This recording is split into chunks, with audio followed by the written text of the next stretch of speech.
తెలుగు రాష్ట్రాల రాజకీయాలకు తుడుం దెబ్బ రుచి చూపించిన నేతతను. ఆదివాసీలకు అంతిమ నిర్ణయం ఆయనదే అన్నట్టుగా ఉండేది. అందుకే పార్టీలు ఆయనకు పిలిచి మరీ టికెట్ ఆఫర్ చేసేవి. కానీ ఇప్పుడెందుకు సీన్ మొత్తం రివర్స్ అయిపోయింది? జేజేలు కొట్టిన చెట్టే ఎందుకు వ్యతిరేకత వ్యక్తమవుతోంది? ఆఖరికి మరోసారి పార్టీ మారాల్సిన పరిస్థితి ఎందుకు వచ్చింది? ఇందుకీ ఆ నాయకుడు ఎవరు? ఏంటా కథ? పాతకోటికి సోయం బాపురావు. కాంగ్రెస్ లో చేరిన బీజేపీ మాజీ ఎంపీ. తుడుం దెబ్బ రివర్స్ కొట్టిందా? పదవి పోయాక పట్టు కోల్పోయారా?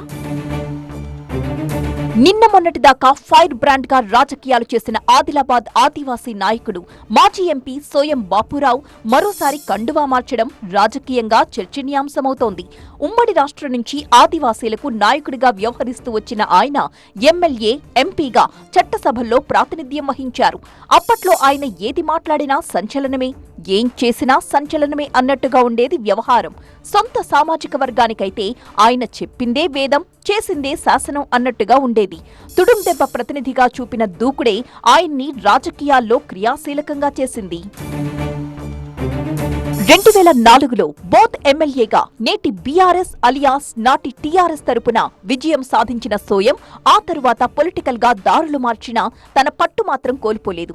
రాష్ట్ర విభజన తరువాత కూడా వరుస ఓటములు ఎదురైనా తన ప్రస్థానాన్ని కొనసాగిస్తూనే వచ్చారు. బీఆర్ఎస్ టికెట్ నిరాకరించడంతో 2018లో కాంగ్రెస్ నుంచి బరిలో నిలిచి మరోసారి ఓటమి మూటగట్టుకున్నారు.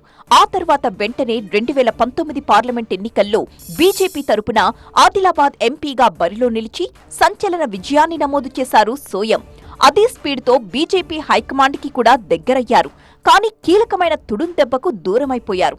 దీంతో అక్కున చేర్చుకున్న సామాజిక వర్గమే ఆయన్ని దూరం పెట్టడం మొదలెట్టింది.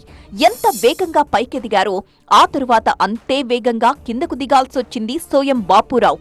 మొన్నటి ఎన్నికల్లో బీఆర్ఎస్ నుంచొచ్చిన గోడం నగేష్ కి ఎంపీ టికెట్ ఇచ్చి గెలిపించుకున్న బీజేపీ సోయంను సైడ్ చేసేసింది. ఎంపీ ఎన్నికల్లోనే కాదు, అంతకుముందు ఎంపీగా ఉంటూనే 2023 అసెంబ్లీ ఎన్నికల్లో బీఆర్ఎస్ అభ్యర్థితో తలపడి ఓడిపోయారు బాపురావు. అక్కడ స్టార్ట్ అయిన డౌన్ ఫాల్ ఇప్పటికీ కంటిన్యూ అవుతోందన్నమాట. విజయపథంలో ఉన్నప్పుడు ఏం చేసినా నడుస్తుంది, ఒక్కసారి ఓడిపోతే అసలు కథ మొదలవుతుందన్న ముచ్చట బాపురావు విషయంలో నిజమైందనే చెప్పాలి. పదవి దూరమైన సోయంను ముప్పతిప్పలు పెట్టడానికి ప్రత్యర్థులు పెద్ద స్కెచ్చే వేశారట. పాత కేసుల్ని తిరగతోడి ఉక్కిరిబిక్కిరి చేయడానికి సిద్ధమవుతున్నట్టు తెలియడంతో సైలెంట్ గా రూటు మార్చేశారట సోయం. అంతేకాదు, గతంలో పార్టీ మారబోతున్నారు అంటూ ఆయన్ని పర్సనల్ గా టార్గెట్ చేసి ఎంపీ టికెట్ రాకుండా చేసిన వాళ్ల మాటల్ని కనీసం ఇప్పుడైనా నిజం చేద్దామని పార్టీ మారిపోయారట సోయం. అందులోనూ అధికార పార్టీలో ఉండడమే రాజకీయంగా అత్యంత శ్రేయస్కరమని భావించారట ఈ మాజీ ఎంపీ. అందుకే చర్చలు సఫలం కావడం, కాంగ్రెస్ కండువా కప్పుకోవడం చకచకా జరిగిపోయాయట.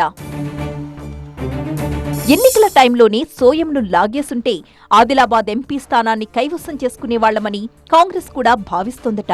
అందుకే ఆయన అడగ్గానే అయ్యిందేదో అయిపోయిందంటూ ఎంట్రీ పాస్ ఇచ్చేశారట హస్తం నేతలు. మరి అధికార పార్టీలోకొచ్చిన ఈ ఫైర్ బ్రాండ్ మళ్లీ పాత పద్ధతిలోనే చెలరేగుతారా? తనను అణగదొక్కేందుకు, పొలిటికల్ కెరీర్ ని ఎండ్ చేసేందుకు బీజేపీలో కుయుక్తులు పన్నిన వారికి చుక్కలు చూపిస్తారా అన్నదే చర్చనీయాంశమైంది. అయితే కాలం కలిసిరాక ఇలా ఆగమైపోయారు. కానీ లేదంటేనా మినిస్టర్ కావలసినోడు అంటూ ఆయన అనుచరులు చెప్పుకొచ్చారట. సోయం ఫ్యూచర్ ఎలా ఉంటుందో చూడాలిక.